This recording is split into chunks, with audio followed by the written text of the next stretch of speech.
Okay, look, I just wanted to get on here because I after being a part of Chase Church, I've never felt like this about a ministry, right? I mean, I always went to home church or went to churches. I've visited other churches, but I always felt convicted for visiting other churches because it's like, oh no, you should go to your home church and all that stuff. And I always felt like convicted. I always was made to feel convicted because it's like, oh, you got to be around your family, right? And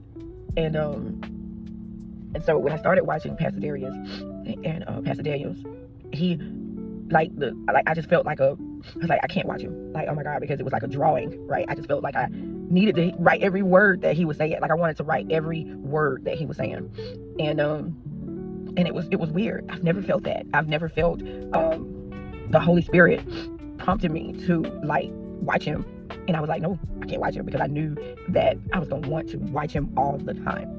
And it was, I can imagine the feeling of like, when Peter, or when they heard Jesus the first time and they was like so intrigued. That's how I felt. I was so intrigued that it was like I had to. And then I was like, wait, hold up, because if I do, I didn't know what was gonna happen.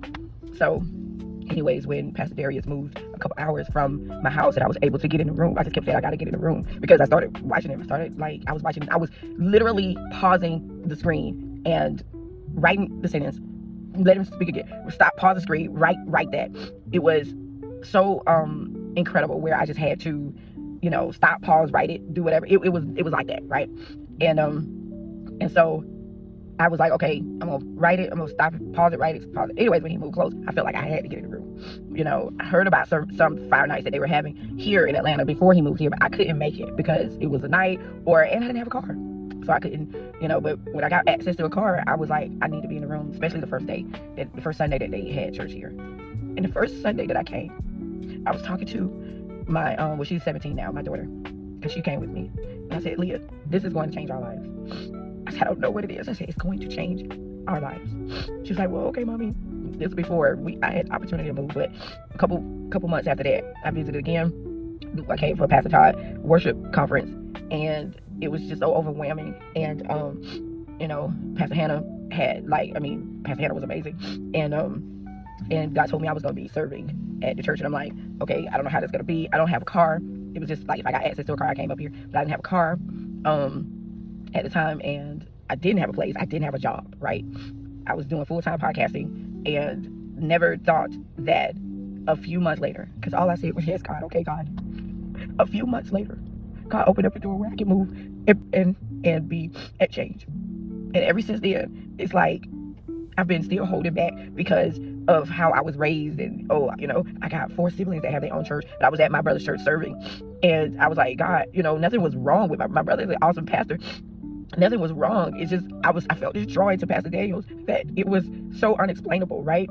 I wanted to be on the dream team. I wanted to come in, I wanted to just be in the room and hear everything that he has to say. The way he teaches the Bible, I've never heard it like that. But I've always would read the Bible, but I had never had revelations like I do now until I got up under Pastor Darius. And anyways, this morning after Old School Sunday, and I don't know when you watch this, or I don't even know if I'm gonna post this, but whenever you watch this, after Old School Sunday, I am just so overwhelmed because I absolutely love my ministry. And I've never felt like this about people. Being in a ministry with people, it's just incredible. It's incredible. It's incredible. And I pray for Pastor Daniels because he poured out to us so much. And I'm in some of his mentor programs. So to be pastor and mentored by him is just incredible, right? On both sides, like, spiritual side and even the marketplace. I'm learning how to maneuver in the marketplace. I'm learning how to do, create my own programs, do the things that God has called me, and to do it in a way where it'll bring some revenue. And I'm building legacy as well for my children. And, to be able to do this on my own is amazing. Now, of course, I've lost friends. Not necessarily lost them, but, I don't hang out as much, or I do not as much. I don't hang out at all. I don't do the things because I'm so focused on what God has called me to do, and I'm so focused on doing the things that I need to do in order to live, love, and lead like Jesus, right? We got to learn that, you know, in order to be able to be goated, we got to get on the donkey, like Pastor Darius said, and his metaphors and everything. I've never, oh, it's just so amazing. Anyways, and I say that to say this, that I love my church. I love my family. They are my family now. They are my family now. Like, man, they are my family. It's different. It is different. It is so different. I've never felt like this before. Never. I mean, and I've been in church since I was a kid. I've been in church since I was born. You know, Kojic, and I love them too as well. But this is different.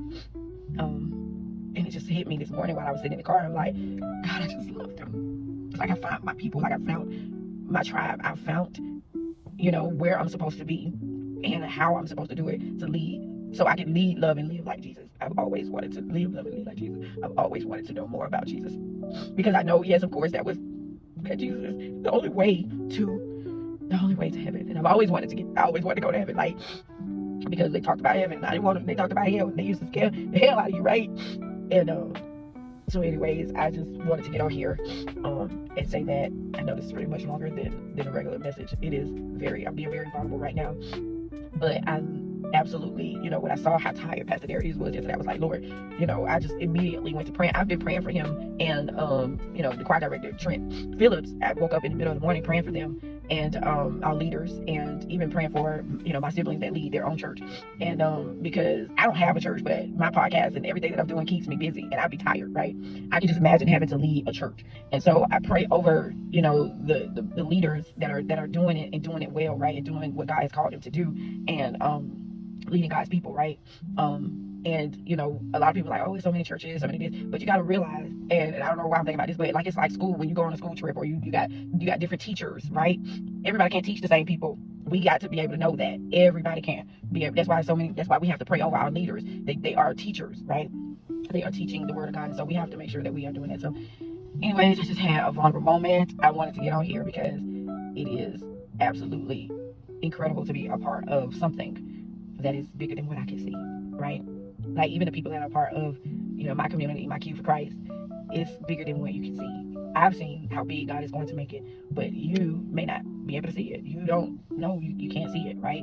But it is definitely bigger than what we can see. So anyways, I love you all. I'm very vulnerable. I'm very, very, very transparent this morning. And I just hope and pray that God sends you to your people, send you to your tribe, the people that accept you, the people that can show you, lead you, guide you to your tribe, your like-minded people.